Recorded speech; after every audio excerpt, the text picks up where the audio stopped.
as Skippy Lowe looks at Hollywood. One of our guests today is Bernice Altschul, the personable owner of the famous Carlos and Charlie's Meeting Place of the Stars on the Sunset Strip. Neither a river, a bay, nor a car, our other guest is the talented Mark Hudson of the Hudson Brothers. And now, here's your man of the half hour, Skippy Lowe. Mark Hudson, the Hudson Brothers. 3. Where from? Originally, Portland, Oregon. Portland, Oregon. Portland, Oregon. Love Oregon. Isn't it beautiful? Ah, America. I come from, not too many people know Skippy, I'm Italian. Italiano. Oh, Calabrese Sicilian.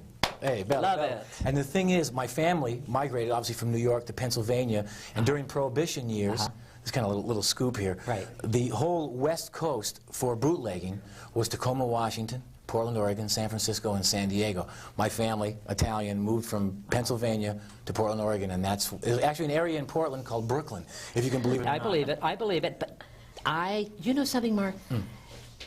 Northwest. Beautiful, beautiful places in America. Everyone in America goes to Europe, travels around. They should go up Northwest and visit that beautiful place. Isn't it gorgeous? Yeah. One of the best coastlines you'll ever see, I think. Yeah, I did it once. Oh, isn't it just gorgeous? I loved it. Loved it. Anyway, Mark, Canada. Went to Canada, or New York? What? Went to New York first. New York. New York first. Left home when I was 14 and a half. With my mom's blessing, you know, it was a very emotional sort of thing. As an actor, or? No, as a musician. All 3 brothers, too, which is weird. I'm in the middle. There's my brother Billy. Right. We're 17 months apart, very close in age. She gave us her blessing. We went back east to do music. Yeah. Close, very close? Very, very, very inseparable. I see. Our first, really our first divorce as the Hudson Brothers is when my brother Bill married Goldie Hawn. Was really the first time that we were ever truly separated. You're looking over there, Mark. I got to tell you quickly. The audience still doesn't know, but we have a lovely lady. My other girlfriend. Your other girlfriend, Bernice, from Carlos and Charlie. Bernice Altschul. Altschul. God bless you. I love it. That's Bernice, how are you, darling? I'm just great. He's keep looking over there, and I'm Because talking. we love each other. Is that what it is? Is that what it is? Okay, that's okay. I was trying to get the. Okay, you have my full Bernice attention. looks wonderful today. Thank you.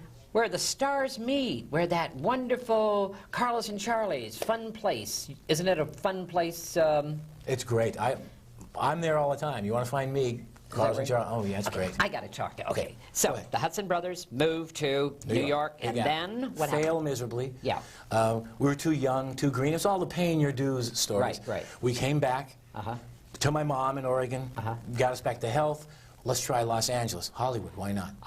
My uncle was the late Keenan Wynn. The late Keenan Wynn just passed away this last year. He was wonderful. He was really, it was my sort of spiritual leader to my future. He took us in. His nephews, he said, come and live in my house, and there he was in Brentwood Park. And all 3 of you? All 3 of us. Maids, and it was a complete, we were completely out of our element. His guests every night at 5:30 was cocktail time. Lee Marvin, Robert Mitchum, Steve McQueen, and at that point it was impressive, but not so impressive because I was so young, I wasn't really aware. How about Van Johnson? You missed Van Johnson. No, well, Van Johnson was at that point was kind of on the outs because. Oh, was he? Well, he has Keenan's first wife. I see. They kind of like split apart a little bit, but we'd be sitting there after a few drinks. All the lessons would come out. You know, Lee Marvin would start talking about acting. He goes, it's motion pictures. You don't have to say a word. And all of a sudden he would sit there with those great blue eyes and he would do a scene with Keenan without speaking that was just brilliant. Okay, Mark, I got to ask you. Go ahead. The Hudson Brothers. Yes. First television. Yes. Canada? Canada. We were discovered. Mark Beard? Chris Beard, Alan Bly. Yeah. We were found at a party down here. Right. We were tearing down wallpaper to stay in someone's house. What a place to be found at. Everybody in Hollywood is found at a party. Yes. Michael Feinstein, found at a party. Oh, sure. But Liza Minnelli found him at a party. Go ahead. The great thing that happened to us was that the owner of the house said we could come to the party only if we finished wallpapering his den. Right. So we did, and we had no clothes. We weren't dressed or anything. There was this huge party with Elizabeth Taylor and Elton John and all these stars. We were completely out of our element. Yeah. All of a sudden, I'm sitting on the couch with this man, and he's just talking to me in conversation like we're having. Right. He starts to laugh. Thinks I'm funny. He goes, you're a very funny guy. Thank you very much. My brother comes and sits down next to him. Who's that? That's my brother. He starts to laugh that there's even another guy that was similar to me. Right. By the time the third brother sat down and said, this is my third brother, he was on the floor. So he says, I want you to come to CBS and meet my partner, Alan Bly. Right. We only had one suit. One brother wore the coat, one brother wore the vest, the other one wore the pants. We walk in at CBS, we meet his partner, and they say, let's do a screen test. Now, we'd never been in front of cameras in our lives. Sat in front of cameras, played some music, and then they wanted us to do dialogue. And we didn't know camera 1 from camera 3, camera 2. We started to argue, but like brothers do. Bill, and it's him, like the Three Stooges. Camera 2, funny. Good. They used it. Showed it to Freddie Silverman, who at the time was head of the network. The next thing you know, we replaced Sonny and Cher in the summer. That's where you were, Sonny and Cher. Sonny and Cher in the summer. And that was the beginning. From that, we did Razzle Dazzle, which was, we were the first live humans on Saturday morning. Pre-Pee Wee Herman. Before that was all cartoons. Chris Beard and Alan Bly developed a show called Razzle Dazzle, which was a variety show on Saturday morning for 3 years. The Hudson Brothers. Comedy act. Oh, I loved them. Comedy. They were funny. Actually, you know, it's funny. We did the Wizard of Oz in St. Louis in the Kenley circuit on the summer stock. Kenley. Now, oh yeah, he's great. Well, we don't know which one he is, but he's great. We did the Wizard of Oz with Margaret Hamilton, the last time she ever played the witch on stage. We sold records out. It was a great thing. I did the Lion. Great. Pretty good, too, I might add. And she said a very neat thing to us. She said, you know something, you guys were born too late. Too late. Too late. Because she thought we were a throwback, because we weren't just musical, we were comedic, we were dancers. We were, in other words, we kind of had the feeling of the old MGM, you better be able to do a little bit of everything or you're not going to exist. I see. And the problem we ran into was that television was not ready for rock and roll.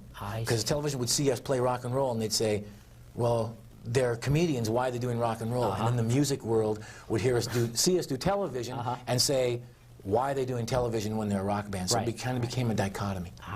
Bernice. Yes. Where are you from originally? The Bronx. Bronx, New York. I Born love and the Bronx. brought up, had my whole family. You have a wonderful husband, Oh, George. he's a doll. Everybody in this town loves George and Bernice. Am I right? Yeah, he's just the greatest. We're going to be married 40 years this October. 40 years. How many children do you have? I have 2 children, a boy and a girl. My daughter brought us out here because they had to move, and we came with them. And my son lives in Texas, and we have 4 granddaughters. Why did Bernice come from, open a club so late in your years? Well, I took over Carlos and Charlie's. I mean, that is a very popular restaurant. Busy. Yes. And you're there. We're very fortunate. You're there early in the morning. 8 o'clock in the morning to 1, 2 every morning. Why, Bernice? Tell me, you love it that much? I love it that much, and I could do my bookkeeping early in the morning. What I could do from 8 to 10 would take me a whole half a day, because before the phones start ringing and people coming in, and so it's just been wonderful for us. But I started as the bookkeeper, so everybody has a chance. No? Oh, yes. I worked 30 years for one man as a bookkeeper in New York. 30. One job out of high school, and stayed with him until I moved out here. I see. In fact, I left when I had my children, and then he called me back for 3 days, and I stayed another 19 years. What kind of food? Carlos and Charlie's, I got to Oh, it's continental. It's not just Spanish or Mexican. No, it's everything, It's continental, I say, with Mexican flair and Mexican dishes. All our fish is fresh. I love to say one thing. The people that work for Bernice all are just lovely. We're The very waiters, fortunate. the busboys.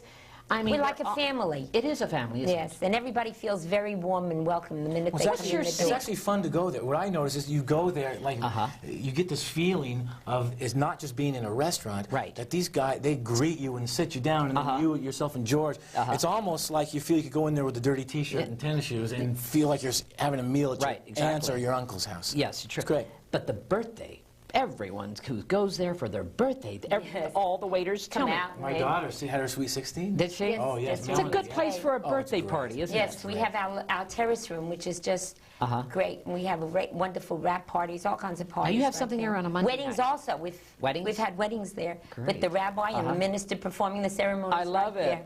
Bar mitzvahs, yes, that's right. Thank you. He's helping me with all. I understand you're going to have a children's show there on a Friday and a Saturday and Sunday afternoons. We want to do a puppet children's show. What's that all about? Well, we could have birthday parties if there's enough children. They could have it privately, otherwise little individual parties, and have a nice puppet show for the children. It should be a great, it's something real. Tell me, and that's where Joan Rivers is. Yes, she does. That's her workshop. Right. She left the E Little Club, searched all over Hollywood, and came to Bernice. No, Found it. before, I got to tell you, after the little club, she went to the Horn. Yeah, but it didn't work out. It didn't work out. But she came to you. Well, I got to say honest, Go ahead. yes, but I was fortunate enough to know Bill Samuth. Right. And I approached Bill and said, we're now doing shows upstairs. Do you think Joan would be interested? Oh, you're the one who approached her. Yes. I thought No. Ah, okay. No. Well, that's good. That was great. And Bill said, we'll try it. We didn't know how it would work. And from the day she opened, she has she has a full house and standing ovation. And the public love her. You remind me of Joan Rivers a Can little. we talk? I also won the ring as one of the lookalikes. Thanks to Mark. You did the lookalike? Yeah, she had a lookalike contest. And she won. That's wonderful. The network had. Mark, do you write your own material? Yeah, I do. For most part, yeah. When I was doing the Late Show and stuff, music. That's what I was going to ask you. But Yeah. no, first of all, I mean, as far- comedic you're comedy. Yeah. Yes, everything that I usually do, I write, and I'm still working on occasion with one of my brothers. You are. I like working with other people. You know, it's like Ernie Kovacs or Sid Caesar and the Mel Brooks, Right. Doc Simon. I think that when you get a bunch of people sitting around, that it generates an energy and an excitement. And a twinge of competitive. You know, as a comic, and I'm not like a stand-up comic at all, no. but you tend to, if you tell a joke, Skippy, I want to just see if I could do one just a little You're bit an better. entertainer. I kind You of- really, I yeah. would call you an entertainer. Wouldn't you say, Bernice? Yes, how about Carlos and Charlie's? Mark, give us a night. Hey, I'll That give you a weekend, night. I think it Oh, would really? be fabulous. Well, why don't you? Oh, Some weekend. I haven't decided You to haven't do decided. that yet. No. But anyway, Mark, Joan Rivers. Let's get Yes. dropping to Joan Rivers. Yeah, well- Musical director on Joan Rivers' show, Right. The Late Show. Yes. It was fabulous. Really? How, a year? Yeah, well, I mean, a year and a half for me. I mean, I was there from the very she beginning. asked for you. Yes. Well, the way that it worked out is I'd known Joan for many, many years with my brothers. When we were on the road, we'd always cross paths and stuff. Finally, when it came down to doing the show, Right. I was under the impression that I might just get the opportunity to write the theme song because the competition was so high. You know, People Barry trying to Manilow, get the- yeah. everybody wanted the job. Uh-huh. They knew it was going Right. to be the show to do. Right. So I had a meeting with Fox, and I guess I didn't think that I had a chance. Yes. So my nerves were down, my cockiness was up, and I kind of went there and said, here's my theme song. If you hum it when you're sitting on the john, it's your theme, and I walked out. Well, next thing I get a phone call from Joan and Edgar saying, Mark, what did you do in there? And I thought maybe I said the wrong thing, when in fact I had said the right thing. Yes. So Joan went to the network and said, this is the guy that I feel comfortable with. Great. This is the guy that I want to be. Why do people put her down? And success, they always do, and they're so successful. What happened at Fox? Well, Come on, Mark. okay, Could you be honest with us? Oh, yes, I could. As a matter of fact, I think that it's a story that has not really been dealt with yet. Okay. I think that when you take a Joan Rivers, you are dealing with a very powerful woman. And right there, that doesn't sit well with a lot of people, just the fact that she's a woman who is, in fact, that powerful. Right. When they first signed her to do the show, she was under the impression that she was allowed to be Joan Rivers. Now, the Joan Rivers that we know is kind of brash and kind of sassy. In the same time, she's a wonderful mother and a very sensitive woman. She can cry. Her eyes will well with tears. She's very, very, very emotional. Yes. She was under the impression that Fox was going to let her do that. Free. Let her do that. Right. So, and they were going to give her 3 years of the contract, and don't worry, Joan, we're the flagship of a brand new network. There were no ratings at all. She started it. Yes, we were it. We were the first show of the new Fox network. Right. Now, what happened was Fox had a different sensibility of what they want. They wanted to be the network with class, and they wanted to be, and they didn't want Joan saying, who are you sleeping with, or being who she was. But that's her personality. Of course it is. Therefore, Can't change her. frustration set in first. Secondly, her husband, the late Edgar Rosenberg, was a powerful man that loved her to the point where he would do anything for her. As far as the protection is concerned, not only was he working with her, it was his wife of 20-something years that he was in love with, and he didn't want to see her be handled like that. I see. So he went out on a limb saying, you will not get away with this. Joan was emotionally tied because it was something that was promised to her that was supposed to be very, very positive. Right. I was there from day one, and I started being even involved in some of the meetings when it started to get kind of hairy. We don't want you doing this. We don't want Edgar here. We want... And I could see what it was doing to her. She would get nervous. She would get upset. Yes. She was depressed and not happy. They also started to say that the ratings of the show, Joan, you're only doing a 2.9. You got to do a 3.5, or you're pushing not. her. But that was the that was their intention. You know what ends up happening? They did not have a prime time for the network yet. Yes. Now, as we all know, in television, primetime gets the big ratings, and by the time you get to Johnny Carson and the late night programming, you drop considerably. Right. Well, Joan was doing a 2.9. Sometimes we would do a 3, depending on the guests and that sort of thing. They said, we need a 3.5. You're not doing well enough. This was before they had their primetime lineup. Yes, yes. Once their primetime lineup came out, their primetime shows were doing a 2.1. 2.2, and their late night show with Joan Rivers was doing a 2.9. Unfortunately, they had already gotten rid of her before their prime time came out. So therefore, it was like it was a scapegoat. Now, what happened? Did they really like her, Mark? Come on, at Fox. Did they really like Joan Rivers at Fox? I think in the beginning that they thought that she was going to. I don't think they ever thought she could compete with Carson. I don't think I don't think that was the intention. No, I thought that they knew that she was the most powerful comedian female in television, as we know. Right. Exactly. Therefore, what a perfect way to break that bottle on the ship. Right. But with Joan Rivers. Joan Rivers. What ended up happening was the big mistake that they made, and this is an executive decision, and I can't say where it came from. Yes. They let go too soon, and what they did in the meantime was they destroyed her soul, because you know, as an actor, as a comedian, of course. What you are is all you've got. Yes, of course. And they made her they tried bitter. to make they made her bitter. And something that she wasn't. She's not. No. Not really. And because of that, you know, she, as you all know, the death of her husband, as well as the cancellation of her show, was a pretty devastating thing. Now, I can't say whether the blame to that goes to Fox or the show, or the blame goes to whatever. All I do know is that if that would happen to our mom or to my sister, I think it would be time that the press and certain people would relinquish that. It's been a very difficult year, and I think they should leave her alone. I mean, The Late Show now, I finished The Late Show with Arsenio Hall. Right. After Joan left, we were in trouble. I mean, we had like guest host du jour. I was stationed on Suzanne Summers' Cleavage. We had Louis Anderson. It was, every night was somebody new, and we could not get continuity to the show. We finally find Arsenio Hall.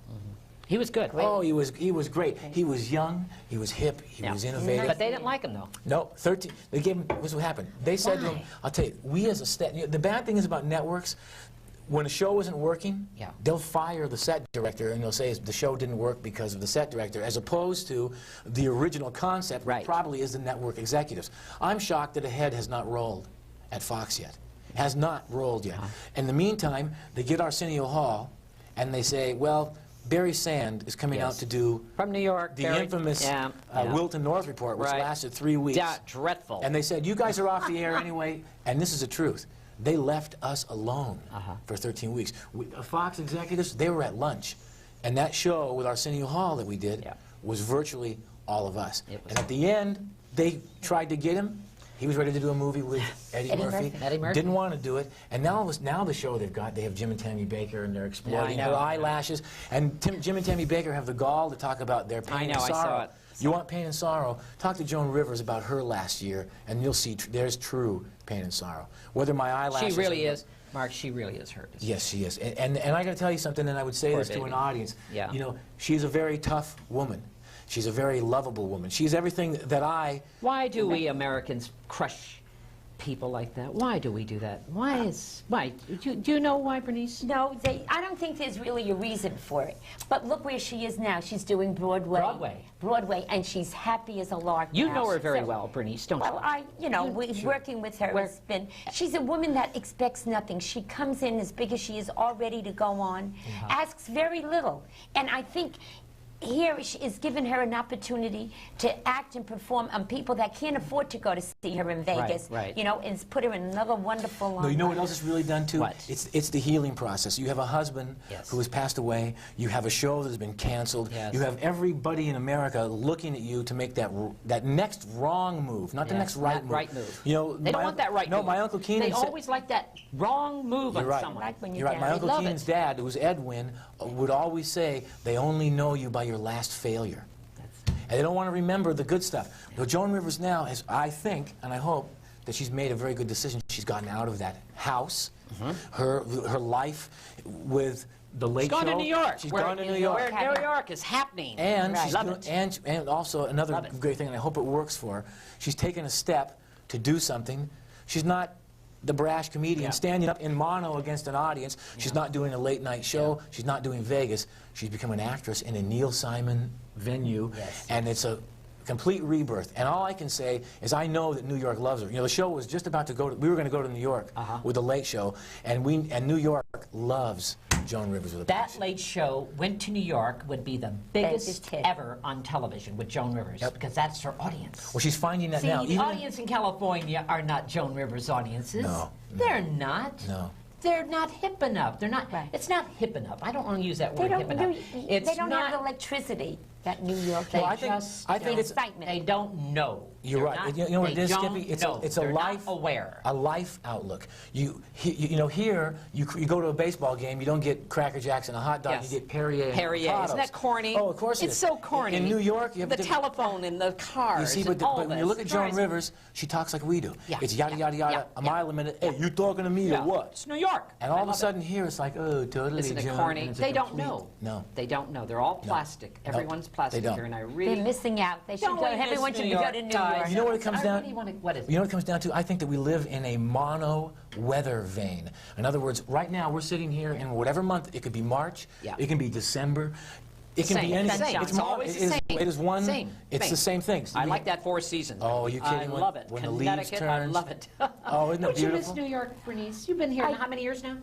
13. 13 years. June will be But you 13 go back, years. do you?